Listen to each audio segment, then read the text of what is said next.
6 शर्तें यदि पूरी हुई तभी यज्ञ सफल माना जाएगा, नहीं तो सफल नहीं माना जा सकता, फिर फल उतना नहीं मिलेगा जो मिलना चाहिए। क्या क्या 6 शर्तें हैं, ध्यान से सुन लीजिए। सबसे पहले यज्ञ करने वाला श्रद्धावान हो, यज्ञ करने वाला श्रद्धावान हो, उसके भीतर बड़ी श्रद्धा हो। दूसरी शर्त यह है यज्ञ करवाने वाला सदाचारी और विद्वान हो, उसको सम्यक बोध हो, वेदों का निष्णात विद्वान हो। 2 शर्त हो गई। तीसरी शर्त यह है कि सामग्री शुद्ध होनी चाहिए। आप सामग्री लेकर के आए हैं, सड़ी है, घुनी है, गली है, या उसमें चीटा चीटी घुन पड़ा हुआ है, तो वो सामग्री देवता ग्रहण नहीं करते। बहुत पुरानी सामग्री हो और अशुद्ध सामग्री है तब वो सामग्री यज्ञ में डाला जाएगा, देवता उसको लेंगे नहीं, आपका यज्ञ पूर्ण नहीं माना जाएगा। इसलिए तीसरी शर्त क्या है, सामग्री शुद्ध होनी चाहिए। इसी शर्त में ये भी आता है कि लकड़ी आपकी शुद्ध है कि नहीं है। लकड़ी हम लोग तोड़ करके ले आते हैं, उसमें बकला लगा हुआ होता है, उसमें चीटा चूटी छौंका छौंकी सब भरा होता है, जैसे आग में डालते हैं वैसे सब बेचारे भागते हैं, और भागते हैं हम लोग देख रहे हैं कि वह चूटा चूटी भाग रहा है। जाने तो मरने दो, जो मर रहा है मरने दो, हम कौन होते हैं किसी जिलाने वाले।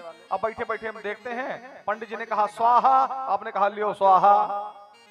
तो इसलिए आप जो लकड़ी है वो चीरी हुई होनी चाहिए, शुद्ध होनी चाहिए, इस बात की गारंटी हो कि आपकी लकड़ी में घुन नहीं लगा है, आपकी लकड़ी में चींटा चींटी छौंका छौंकी नहीं है। और जो सामग्री में आप घी ला रहे हैं वो आपके घर का शुद्ध होना चाहिए। नहीं तो मान लीजिए आप दुकान से ला रहे हैं तो उसमें भी इस बात से आप विश्वस्त हो कि ये घी शुद्ध है। नहीं तो आप सोच रहे भैया हम तो डाय दे हैं, अब चाहे भगवान खुश हो चाहे नाराज, तो भगवान कैसे प्रसन्न होंगे भाई। इसलिए सामग्री शुद्ध होनी चाहिए, ये तीसरी शर्त। और चौथी शर्त यह है उचित मुहूर्त होना चाहिए। उचित मुहूर्त यदि नहीं है तो यज्ञ का पूरा फल नहीं मिलता। 5वीं शर्त क्या है, 5वीं शर्त यह है कि उचित स्थान होना चाहिए।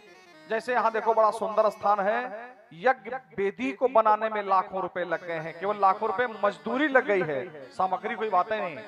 उचित स्थान होना चाहिए। ये जो आप स्थान देख रहे हैं, लाइटें जल रही हैं, ये ऐसा मत समझिए कि बस केवल वेस्टेज है, पैसा केवल वैसे नाजायज जा रहा, ना ना ना, ये पैसा आपका सदुपयोग हो रहा है। देवतागण इसको देखेंगे तो बहुत प्रसन्न होंगे। इसलिए निश्चित रूप से उचित स्थान होना चाहिए। और 6वीं अंतिम शर्त क्या है यज्ञ पूर्ण होने में, वो ये है कि आप जो पैसा इसमें लगा रहे हैं या आप जो पैसा दान दे रहे हैं वो आपकी मेहनत की कमाई का हो, चोरी चमारी का ना हो, किसी के जेब काट करके आप ना लाए हो, किसी को सता करके आप ना लाए हो, चुरा करके ना लाए हो। ये 6 शर्तें होनी चाहिए। और यज्ञ जो है, यज्ञ जब हम करते हैं तो उसमें पुष्ट मिष्ट घृत सुगंधी 4 प्रकार के द्रव्य मिलाए जाते हैं। पुष्ट में अन्न है, जैसे जौ है, तिल है, मिला दिया थोड़ा सा। मिष्ट में गुड़ मिला दिया, चीनी नहीं मिलाते हैं, चीनी में गंधक होता है। गंधक यदि आप मिलाएंगे, गंधक जो है बम बनाने में काम आता है, इसलिए चीनी नहीं मिलाते हैं, केवल गुड़। आप उस पुष्ट मिष्ट घृत माने घी शुद्ध होना चाहिए। और सुगंधी में अगर तगर छड़छड़ीला इत्यादि जड़ी बूटियां, यज्ञ में 4 प्रकार की वस्तुएं मिलाई जाती हैं। और चलिए यज्ञ और भी बता देना चाहते हैं, आप लोग भी ध्यान से सुन लीजिए, विद्वान भी थोड़ा सा समझें। चिता की लकड़ी पहले लगाते हैं, हवन की लकड़ी, यज्ञ की लकड़ी, चिता की लकड़ी पहले लगती है, और हवन की लकड़ी पहले आग लाते हैं तब जलाते हैं। अग्नि पहले बुलाते हैं अग्निदेव को, फिर लकड़ी लगाते हैं। कैसे, सामग्री रख लिया हवन के नीचे, पान के ऊपर या किसी पत्ते के ऊपर, इसके बाद उसी सामग्री के ऊपर रुई की बत्ती रख लिया या कपूर रख लिया, उसको जलाया, प्रज्वलित किया कन्याओं के द्वारा, देवियों के द्वारा। जब अग्नि जल गई तब उसमें लकड़ियां चुनते हैं। और यज्ञ जलना चाहिए। यदि यज्ञ आप एक बार अग्निदेव बुला लिया गया, मैं 4-5 कुंटल 10 कुंटल हवन की गारंटी लेता हूं, एक बार बुला दिया तो छोटे से कुंड में 10 कुंटल करवा दूंगा हवन, कोई दिक्कत नहीं आएगी, अग्निदेव जाएंगे नहीं। यदि एक बार बुला दिया गया अग्निदेव को तो वो बुझे ना, फिर वो जाए ना, यदि वो बुझ गए, चले गए, तो समस्या खड़ी हो जाएगी। और देखो कभी कभी ऐसा होता है कि ज्यादा आंच हो गई। देखो नवमी में आप लोग हवन करेंगे, घरों में ज्यादा आंच होती है तो उसमें आपने पानी डाल दिया या पंडित जी ने पानी डाल दिया।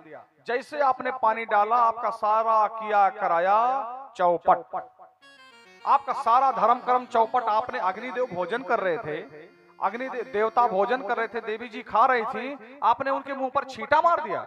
कोई बच्चा भोजन कर रहा है, एक गिलास पानी उसके मुंह पे छोड़ दो, वो भोजन करेगा, उठ के भागेगा, वो गुस्सा भी लगेगी।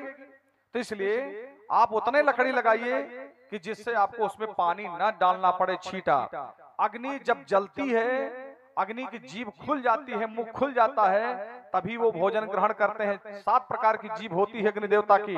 वेद कहता है काली कराली च मनोजवाचा सुलोहिताय च सुधूम्रवर्णा अस्फुल्लिंगिनी विसुरुचि च देवी लेलायमानाय सप्त जिह्वाः। वेद 7 प्रकार की अग्नि की जिह्वा होती है। जब वो सातों लपलपाने लगती हैं तब उसमें अपनी साकल्य, अपना हव्य डालना चाहिए और सबको बोलना चाहिए स्वाहा। स्वाहा माने क्या होता है? कल्याण करो भगवान। ये ना सोचो कि स्वाहा माने सब जरी जाए, स्वाहा माने सब स्वाहा हो जाए, बरी जाए, ये ना सोचिए। स्वाहा एक वैदिक शब्द है जिसका अर्थ होता है कल्याण करना। जैसे आपने कहा ओम श्री गणेशाय नमः स्वाहा, इसका अर्थ ये हुआ हे परमात्मा आप श्री गणेश के रूप में हमारा कल्याण करें, ये इसका अर्थ हुआ। आपने कहा ओम हनुमंताय नमः स्वाहा, तो इसका अर्थ ये हुआ हे परब्रह्म परमेश्वर आप हनुमान जी के रूप में हमारा कल्याण करें। तो आप इस प्रकार से यदि ढंग से हवन करेंगे, अरे भैया ढंग से यदि सेवन किया जाए तो मिट्टी से शरीर बन जाता है, और बिना ढंग से सेवन करेंगे, घी यदि आप रोजे पिए तो डॉक्टर के यहाँ भर्ती हो जाना पड़ेगा। इसलिए कोई काम ढंग से करना चाहिए, तभी वो फलीभूत होता है। परम विद्वान लोग पधारे हैं, उचित रूप से ढंग से यज्ञ करेंगे, कराएंगे। आप लोग आइएगा, यज्ञ मंडप की परिक्रमा कीजिए,